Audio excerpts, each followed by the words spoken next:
Сәлем достар, ең алдымен каналға жазылып лайк басып, колокольчикті басып кетулеріңізді сұраймын. 18-ші күн. Байқуатты өмірге жол ашу. Сіз түрлі ғажайыптар, ақша, өркендеу және молшылықты өзіне тартып тұратын магнитсіз бе? Бүгін сіз жақсы нәрсеге құшақ ашудың қалай болатынын түсінесіз. Бүгін курсты алғаш бастағанда күнделікке жазған жазбаларыңызды қарап шығуға ең жақсы уақыт. Қанша нәрсе үйренгеніңізді көріп тұрсыз ба? Айна алдында аффирмация айту қаншалықты жеңіл және ыңғайлы бола бастағанын байқадыңыз ба? Демек, сіз өзіне ғажайыптар тартатын магнитсіз. Сіз сондай-ақ ақша, гүлдену және молшылықтың магниті екеніңізді білесіз бе? Дүниеде сізді күткен қаншама молшылық бар. Сіз өмір бойы жұмсап тауыса алмайтын өте көп ақша бар. Сіздің түсіңізге де кірмеген мол қуаныш бар. Сіз әлі кездестіре қоймаған ізгі жандар бар. Осыны толық түсінсеңіз, өзіңізге қажет және қалаған нәрсенің бәрі уысыңызға өзі келіп түсетінін ұғасыз. Ішіңіздегі ғаламат күш ең керемет армандарымызды орындап, біз орасан молшылықты көзді ашып жұмғанша беруге әзір. Ал сіз оны қабыл алуға дайынсыз ба? Сіз бір нәрсені армандасаңыз, әлі мен бұл жайында ойланып көрейін демейді. Ол тез жауап қайтарады және ойлағаныңызды береді. Дегенмен сіз оны қабылдауға дайын және ашық болуыңыз керек. Бір байқағаным, кейде менің дәрістеріме келген адамдар қолдарын кеудесіне айқастырып отырады. Олай отырған адамдар жаңа дүниені ой мен бойына қалай кіргізеді? Әлем сізді тыңдап жауап беруі үшін қолдарыңызды екі жаққа кеңінен жайып жіберген жөн. Дәл қазір осылай істеуге шақырамын. Тұрыңыз, құшағыңызды ашып былай деңіз. Мен әлемдегі бүкіл игілік пен молшылыққа ашықпын, қабылдауға дайынмын. Енді осыны терезеде не шатырға шығып бар даусыңызбен айтыңыз, бәрі естісін. Өркендеу көп нәрсені білдіреді: ақша, махаббат, табыс, жайлы өмір, сұлулық, уақыт, білім. Сіз молшылық жайында ойлап, сол туралы айту арқылы дәулетті өмірді қолдан жасайсыз. Сізде жоқ нәрсені ғана айтып, тек оны уайымдау арқылы гүлдену мүмкін емес. Сіз өзіңізде жоқ дүниелерге көбірек назар аударсаңыз, жоқшылық одан сайын індетін ұлғая береді. Кедейлік туралы ойлау адамды одан бетер кедей қылады. Жиірек алғыс айтып, риза болсаңыз, өміріңізге молшылық келеді. Айнамен жұмыс өміріңізді гүлденуге көмектесетін өте күшті құрал. Тәжірибе арқылы әлем сыйлаған молшылықтың сізге ағылып келуіне рұқсат етсеңіз, қалағаныңыздың бәрі болады. Ол үшін сізге бар болғаны айна және күнделікті жаттығу керек. Өмір бумеранг. Әлемге не берсең де ол өзіңе қайтады. Әрқашан. Өмірден алғаныңыз да сол секілді оның өзіне оралады. Бұл қарапайым қағида. Сіз ұлылық жасамаймын деп ойлайсыз, бірақ кеңседен үйге алып кеткен қағаз қыстырғыштар мен маркаларды санадыңыз ба? Сіз біреудің уақытын ұрлайтын немесе өзгелерді сыйламайтын адамсыз ба? Мұндай қылықтар ғаламға шын мәнінде мен жақсылыққа лайық емеспін, мен оны тек жасырып ұрлап алуым керек деген ойды жеткізіп тұр. Өміріңіздегі ақша ағыны мен өркендеуге тосқауыл болатын сенім түсініктерді біліп жүріңіз. Содан кейін сол сенімдерді өзгерту және жаңа кеңінен ойлау жүйесіне көшу үшін айнамен жұмыс істеңіз. Егер сізде қаржылық қиындықтар бар болса, қолыңыздан келетін ең дұрыс нәрсе өркендеу туралы ойлауды дамыту. Көп жылдан бері өзіме зор пайдасын тигізген екі өркендеу аффирмациясын айтып келдім. Олар сізге де пайдалы болады. Менің табысым үнемі өсіп отырады және қайда барсам да дәулетім артып гүлденемін. Өміріңізге бір жақсы нәрсе келсе, оған әрқашан иә деңіз. Жақсылықты қабылдауға ашық болыңыз. Өз әлеміңізге иә деңіз. Мүмкіндіктер мен әл-ауқатыңыз 100 есе артады. Күніне бір рет қолыңызды кеңінен жайып жіберіп, қуанышта былай деп айтыңыз: мен әлемге ашықпын және оның бүкіл молшылығын қабыл аламын. Рахмет саған өмір. Өмір сізді естиді және міндетті түрде жауап қайтарады. Аффирмация жасайық. Өмір маған керектің бәрін молынан толтырып береді. Мен өмірге сенемін. 18 күннің айна жаттығуы. Бірінші, бүгінгі айнамен жұмыс сізге арналған дәулетті қабыл алуға бағытталады. Қолыңызды алға созып тұрған күйі былай деңіз: мен барша жақсылыққа ашықпын және қабыл аламын. Екінші, айнаға қарап мына сөздерді қайталаңыз. Үшінші, осы аффирмацияны 10 реттен көп қайталаңыз. Төртінші, өзіңізді қалай сезініп тұрсыз, соған назар аударыңыз. Қандай да бір еркіндік сезімі бар ма? Бұл жаттығуды күн сайын таңертең айнамен жұмыс курсы аяқталғанға дейін орындап жүріңіз. Бұл сіздің өркендеуді түсінуіңізге көмектесетін тамаша тәсіл. Ғаламат күш ішіңізде. 18 күннің күнделік сұрақтары.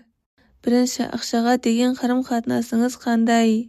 Айнаға қайта оралыңыз. Көзіңізге қарап былай деңіз: менің ақшаға қатысты ең үлкен қорқынышыңызды жазыңыз. Жауабыңызды және неге олай сезінетініңізді көрсетіңіз. Екінші, бала кезіңізде ақша жайында не білетін едіңіз? Отбасыңызда қаржылық мәселе қалай шешілетін еді? Қазір ақшаны қалай басқарасыз? Өз ойларыңызды жазыңыз. Қандай да бір шаблондарды байқадыңыз ба? Үшінші, енді өркендеу туралы ойланып бастау үшін күнделік жасаңыз. Өмірі қолың жетпей жүрген нәрсенің бәріне бір уақытта ие бола салу қандай болатынын жазыңыз. Ол қандай нәрселер? Сонда сіздің өміріңіз қалай өзгерер еді? Қайда саяхаттайтын едіңіз? Ол жерде не істер едіңіз? Ләззат алыңыз. Креативті және көңілді болыңыз. 18 күнгі жүректегі ойлар. Мен өзгерістерге иә деймін. Мен өмірмен бір тұтас екенімді білемін. Жаным да, тәнім де шексіз даналыққа толы. Сондықтан мені жан-жақтан қолдайтын ғаламға сенемін. Маған керек нәрсенің бәрі қазірдің өзінде мені күтіп тұр. Бұл ғаламда мен жей алатыннан әлде қайда көп тамақ бар. Бүкіл ғұмырымда жұмсап тауыса алмайтын ақша бар. Мен кездестіре қоймаған ізгі жандар бар. Мен осы уақытқа дейін сезініп көргеннен де көп махаббат бар. Менің ойыма да кіріп шықпаған мол қуаныш бар. Бұл әлемде маған қажет және мен қалағанның бәрі бар. Оны қолдану және иелік ету бәрі менің еркімде. Бір шексіз ақыл, бір шексіз интеллект маған әрқашан иә дейді. Нені таңдасам да, не ойласам да, не айтсам да әлем ешқашан бетімді қайтармайды. Уақытымды негативті нәрселерді ойлауға немесе жағымсыз тақырыптарға жұмсамаймын. Мен өзімді және өмірді ең жақсы жағынан көргім келеді. Мүмкіндік пен өркендеуге иә деймін. Мен барша жақсылыққа иә деймін. Мен бәріне тек иә деп өмір сүретін адаммын. Ғалам маған иә деп жауап қатады. Ғаламдық даналыққа ие болғаныма және ғалам құдіретіне иек арта алатыныма дан ризамын. 18 күннің медитациясы. Бай бақуатты өмірге құшағыңды ашу. 18 күннің аудиосы. Ақшаның өмірі жетпейтінін уайымдап ол жайлы айта бергеннен ешкім байып кетпейді. Бұл бос ойлар және ол сізге молшылық әкелмейді. Жоқшылық туралы ойлау жоқшылықты одан сайын ұлғайтады.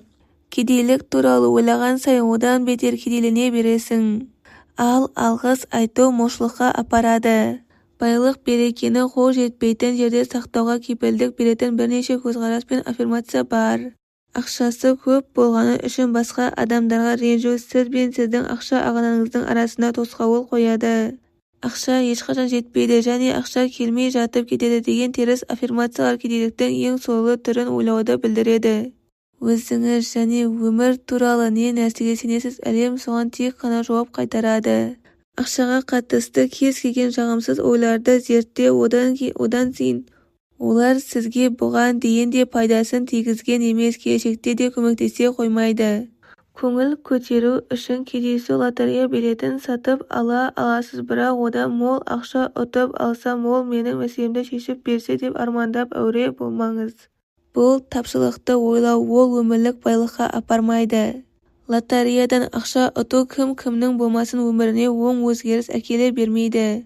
Шын мәнінде лотерея жеңімпаздарының көпшілігі алғашқы 2 жылда бүкіл дерлік ұтысын жұмсап бітеді және көбінің қаржылық жағдайы ақша ұтқанға дейінгіден де төмен деңгейге түседі. Лотерея ұтысы бүкіл мәселеңізді шешіп береді деп ойласаңыз қатты қателесесіз, өйткені ол санаңызды өзгертпейді. Шын мәнінде бұлай ойлау арқылы сіз әлемге былай дейсіз: мен кездейсоқтықтан басқа ешқандай жақсылыққа лайық емеспін.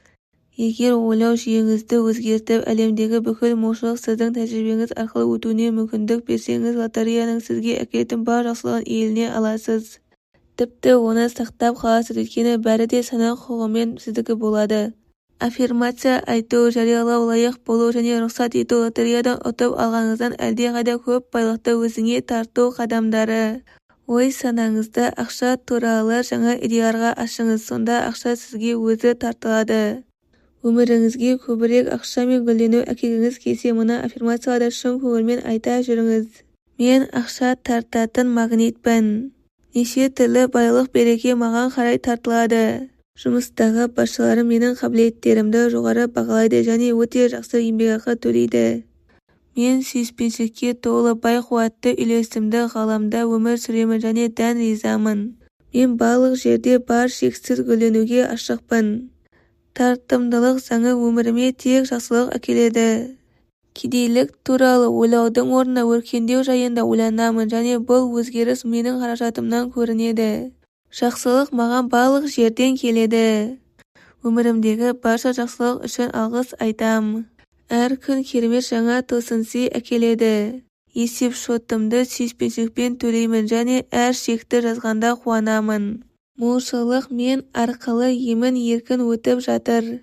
Мен ең жақсыға лайықпын, дәл қазір ең жақсыны қабыл аламын. Ақшаға деген бүкіл қарсылықтан арыламын, оның өміріме енуіне қуана-қуана мүмкіндік беремін. Маған бұйырған иелік барлық жерден және әркімнен келеді.